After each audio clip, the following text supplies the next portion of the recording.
báo rụt chân này bên khơi chỉ bàn chụp cháy tùm lùa bộ bộ xa tô kỳ tư còn chân này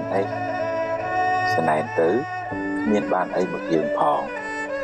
ban được đại cả hai chất đất bị giàu hỏi bởi cái đắng thì sẽ ọc tiệt thì prăng thì chết khi miền bồn tư quỷ bà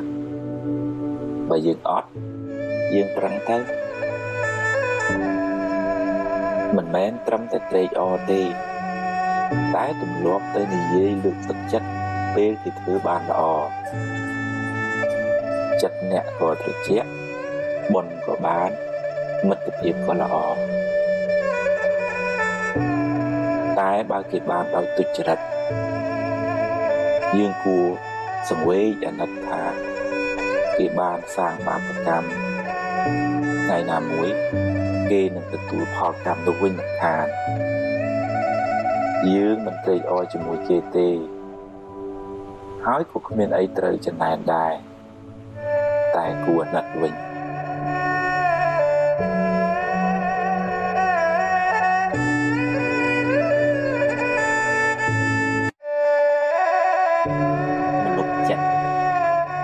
chất lõ chất thực chẹ chất tôn plun chất miên mê ta chất rì rì chất rì o trong cuộc sự đầy sọc của bọn nẹ trên đây chất mình sơ smok smai chất lẹ đạch xà lạc chất ngôn chất chế ọt áo dục dùl chất lịch riêng mùa mau chất chọn chạm rừng lõ rừng bột có sò chất khla hàn hiền chất tu rừng lõ ở đây mình lõ ở đây chất to su chất phi diêm chất mình cho tranh trong cuộc ốp sạ chất miền ở đây sân khâm chất mìnhประกันห่วงhaiคลังchất hiền chất tu squal ការពិតនៃជីវិតchất mình sơ đuôi bà rõm chất mình sơ miền tụcของวอลmà thưa chất đối với này bán nè nâng bán sẽ đây sọc tràn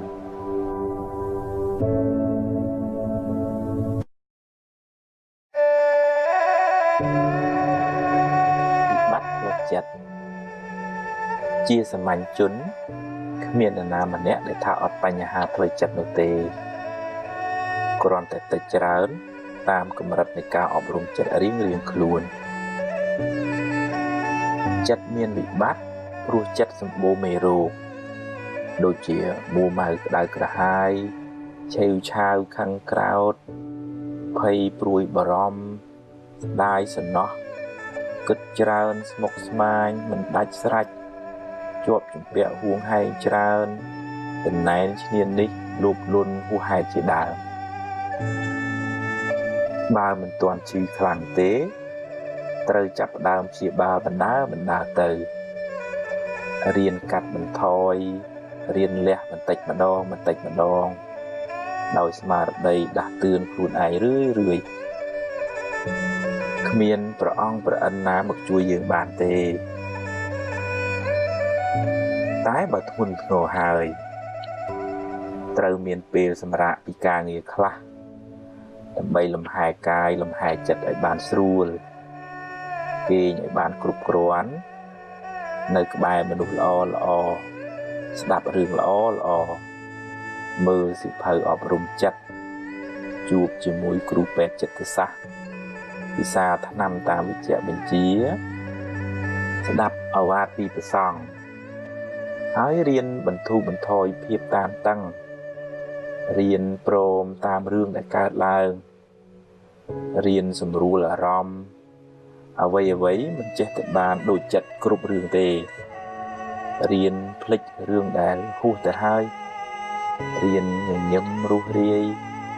រៀនផ្ដល់សេចក្តីស្រឡាញ់ឲ្យខ្លួនឯងនិងអ្នកដទៃជុំវិញខ្លួនរៀនលើកលែងទោសរៀនធ្វើចិត្តឲ្យស្ងប់ឲ្យនឹងណរៀនធ្វើសមាធិជាយាមតាមដានចិត្តអ្នកជានិច្ចកាលបើវាវល់ស្មុគស្មាញក៏ឲ្យវាស្មុគទៅចោះ តែយើងមានតួនាទីមួយគឺមើលវាតាមដានវាហើយទាញវាត្រឡប់មកវិញទាញវាបានញយកុំបណ្ដោយឲ្យចិត្តជិះជាន់អ្នកឡើយអ្នកត្រូវរៀនធ្វើជាម្ចាស់ចិត្តវិញឈឺយូរហើយដាក់ថ្នាំមួយគ្រាប់មិនជាទេត្រូវព្យាយាមដោយការជឿជាក់ក្នុងចិត្តថាយើងអាចព្យាបាលចិត្តយើងបានការងារសំខាន់ជាងគេក្នុងជីវិតយើងម្នាក់គឺការរក្សាចិត្តឲ្យបានល្អបើមិនដូច្នោះទេអ្នកនឹងរស់រងទុក្ខដល់ថ្ងៃស្លាប់មិនខាន